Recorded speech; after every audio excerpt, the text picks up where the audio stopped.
Hello, lovely people. Welcome to today's episode of Reality TV News. Reminding you, we post videos daily, so if you haven't subscribed to our channel yet, smash that subscribe button so that you don't miss any important update. In this video, we'll be talking about some really significant changes seen in reality TV personality Teddi Mellencamp. That's right. And specifically, how her friend Erika Jayne, from Real Housewives of Beverly Hills, has noticed a pretty profound transformation in Teddi since her cancer diagnosis. Okay, yeah, let's get into that. Because Teddi's health journey, it's been incredibly tough. It started with stage 2 melanoma. Right. And then over the next couple of years, she had like more than a dozen surgeries for different spots. Just constant procedures. Exactly. And then things get even more serious when the cancer metastasized. They found multiple brain tumors, and she was having these terrible headaches. But what's kind of amazing here is the positive turn. She responded well to immunotherapy. Okay. Yeah, tumors in her brain and lungs actually significantly shrunk. And Teddi herself described it as getting a new lease on life. That's fantastic news, obviously, for her health, but it also seems like maybe a turning point emotionally, too. Well, that's exactly what Erika Jayne talked about on Teddi's podcast, Diamonds in the Rough. She told Teddi straight up that she felt Teddi had softened her edges. What does that really mean in this context? What did Erika observe? Erika elaborated. She talked about how Teddi was being very caring and really supportive towards her, Erika, while Erika was going through her own difficult stuff. Even while Teddi was dealing with her own huge health crisis. Exactly. That's what struck Erika. She specifically said she believes Teddi has uncovered a new level of empathy. It's like this experience brought out something deeper. And does Teddi see that in herself? She does, yeah. She actually reflected on it herself, saying she agrees a softer side is coming out. And she even said, kind of remarkably, that giving hugs feels weird now, like it's a change for her. What's behind that specific feeling? Well, she clarified it. She said she felt what it feels like to maybe never have another hug again. So facing that possibility, it just changes everything. Wow. That really illuminates the depth of that shift, doesn't it? It's not just abstract empathy, it's appreciating basic human connection on a whole new level. Precisely. It clarifies how confronting mortality can strip away layers and show you what's truly fundamental. And you see this reflected elsewhere, too. Like how? Like spending a lot more quality time with her kids, Slate, Cruz, and Dove. And her estranged husband, Edwin Arroyo, has apparently been incredibly supportive through it all. So the whole experience, despite being awful, has maybe reshaped her relationships and priorities. It seems so. As Erika put it really nicely to Teddi, you've grown so much during this period, and it's really beautiful to watch. It evokes that idea of post-traumatic growth. Next, we're going to talk about Larsa Pippen and that very public, kind of hurtful feud with Lisa Hochstein, a fellow Miami housewife. This really blew up in the premiere, all centered around Lisa talking to Larsa's ex, Marcus Jordan. Yeah, that was a trigger. And Larsa's been pretty open about it, saying, she is totally there for Lisa during her really tough split from Lenny Hochstein. Showing a public split, yeah. Exactly. But then Larsa felt Lisa just wasn't there for her after her breakup with Marcus. Larsa said she was really hurt, said it flat out. It sucks when you are there for someone and it's not reciprocated. That hits home for a lot of people, I think. Totally. She mentioned trying to do more for friends who are down and out. Yeah. And she just can't relate when people don't give that back. And what's really quite fascinating here is the insight Larsa says she gained. Right. She said at her age, she's finally figuring out that you can be social friends with someone and not necessarily close friends. That's a big one. And for her, it wasn't private. It was like a public lesson in reciprocal support, all blown up because she's on TV. Right. Everything's magnified. But speaking of supportive friends, she did talk about a new connection. Praised the newcomer, Stephanie Shojay. Oh, okay. Called her closest friend, said Stephanie. Hit it off with most of the girls, and that kind of changed the group dynamic for the better. Interesting. So new energy. Yeah. And despite some personal lows, she called them growing pains, Larsa said season 7 was so much fun. Mentioned great trips, amazing memories. Yeah. Even called it probably our best season yet. She finds real meaning in showing other women that you can be who you want to be. Yeah. You don't have to be just a housewife. She also talked about her kids and her ex, Scottie Pippen. Right. Important relationships. Calls her kids her best friends. Says we make all of our decisions together. And that their approval actually impacts who she dates. Wow. Okay. That's close. Yeah. And what's really striking is why she says she never bashes Scotty. Even after 20 years, 4 kids. She said they had a successful relationship. They co-parent together, talk all the time. And get this, I want him to win. He wants me to win. That's quite something. She even said they're almost like family. Larsa really demonstrates some wisdom there. Seems like it. She called trash-talking exes a bad quality, said it would be so crazy and would hurt my kids, create bad energy. Yeah, that makes sense. It just depicts a really mature way to co-parent, right? Putting the kids first, avoiding negativity, especially out in the open. It preserves a different kind of family bond. Okay.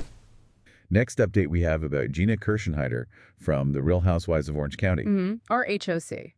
She shared a pretty startling health scare recently. Oh. Described this terrifying thing where, for months, she was getting severe vertigo and dizziness every night. Like, really bad. Wow. To the point where she actually thought she was dying. Oh my gosh. That sounds awful. Right. But here's the surprising part. The diagnosis she got. Okay, what was it? After seeing a doctor, she was told, quote, medically, there is nothing wrong with you. Nothing. After feeling like she was dying.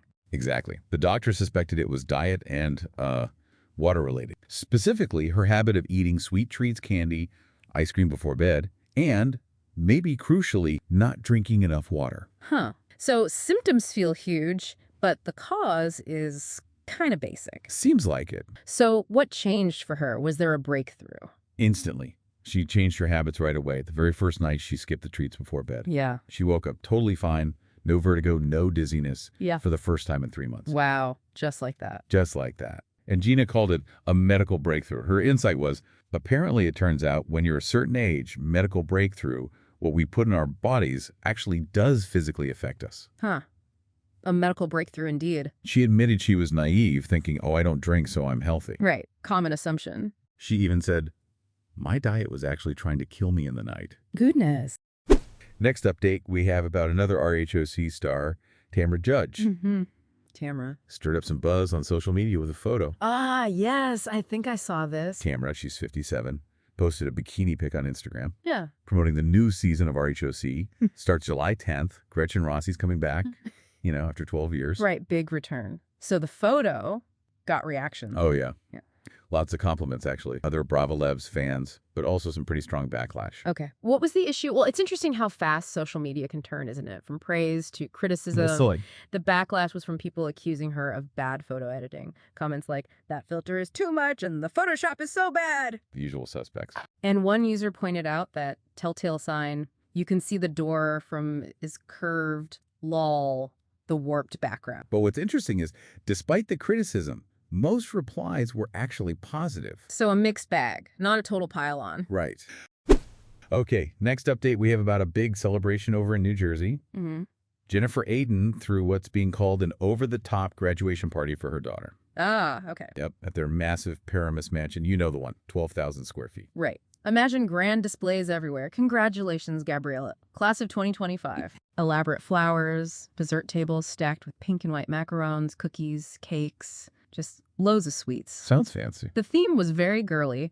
Pink bows on the plates, pink glasses. Outside, they had lights spelling out Gabriella on the pool house. Nice touch. Oh, and a DJ, plus food catered from Samdan Mediterranean restaurant. Turkish food. No. Basically turned their house into a huge party venue. Wow. Sounds like quite the bash. But beyond all the glitz, there was one detail that maybe spoke louder, especially given all the talk about her marriage lately. Right. Amidst everything, Jennifer posted a happy selfie with Bill. And in this world where every rumor gets picked apart, that simple photo felt like a statement, didn't it? A united front. Directly countering those fake news divorce rumors she'd already shut down. It just depicts how family life carries on and how it's sometimes intentionally projected even with all that public scrutiny. Okay, now, let's dive into some serious drama. Next update, we have about a whole tangle involving the Valley. Uh-oh. The Valley, okay. There's a producer defending something, a really intense comparison being made, and some strong opinions flying around. Sounds messy. So first bit, executive producer Alex Baskin. He addressed those claims that Jax Taylor, 45, had some secret deal to keep his phone in rehab. Right. Baskin flat out denied it. Said Jax was allowed his phone, maybe because of California law needing accessibility. He used it for video diaries for season 2, right? And apparently, Rage texted his estranged wife, Brittany Cartwright, 36. Yikes. So Baskin defends filming Jack's in rehab. Yet his reasoning clarifies their approach. He said it was our job to document it since Jax went in of his own volition. Okay. Baskin gets the public sympathy for Jax, but stresses people need to be responsible for their actions. He also defended the show's dark tone, said it's real, and their job is to show the full story, including Brittany's side. Calls it unvarnished. Unvarnished, okay. Yeah. Trying to show the cuff stuff. Exactly. Demonstrates that commitment to showing difficult realities, even the uncomfortable ones, aiming for raw authenticity. Which brings us to the next conflict layer. Yeah.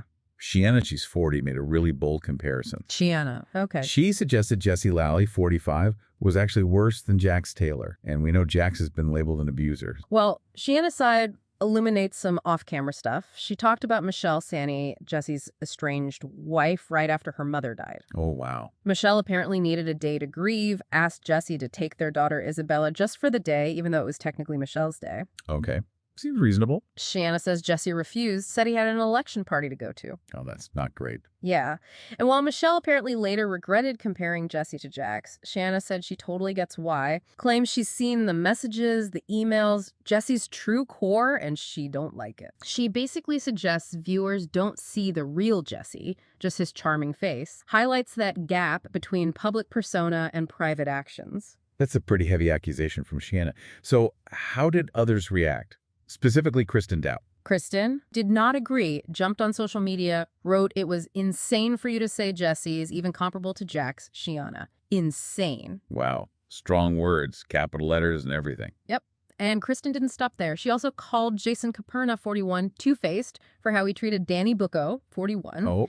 Admitted she was embarrassed for Jason in this episode, and she agreed with a fan who thought Jason was using Danny's drinking to deflect from Jax, calling Jax an abusive monster. Okay, so Kristen is defending Jesse and Danny and going after Jason and Shiana's comparison. Exactly. This whole exchange really clarifies the shifting loyalties and different viewpoints within the cast, doesn't it? Especially around really sensitive stuff like abuse labels and public image. Yeah, it's complicated. And just a final note from Kristen. Someone blamed Janet Caperna for falling ratings. No. But Kristen shot that down. Yeah. Denied ratings were down, told fans to keep watching, and teased her engagement episode is coming up soon. Gotta keep the buzz going. Always. So if you want to keep up with all this, make sure you subscribe to Realty TV. Yeah, and hit that bell icon. You don't want to miss our next breakdown. Thank you for watching this video. See you tomorrow.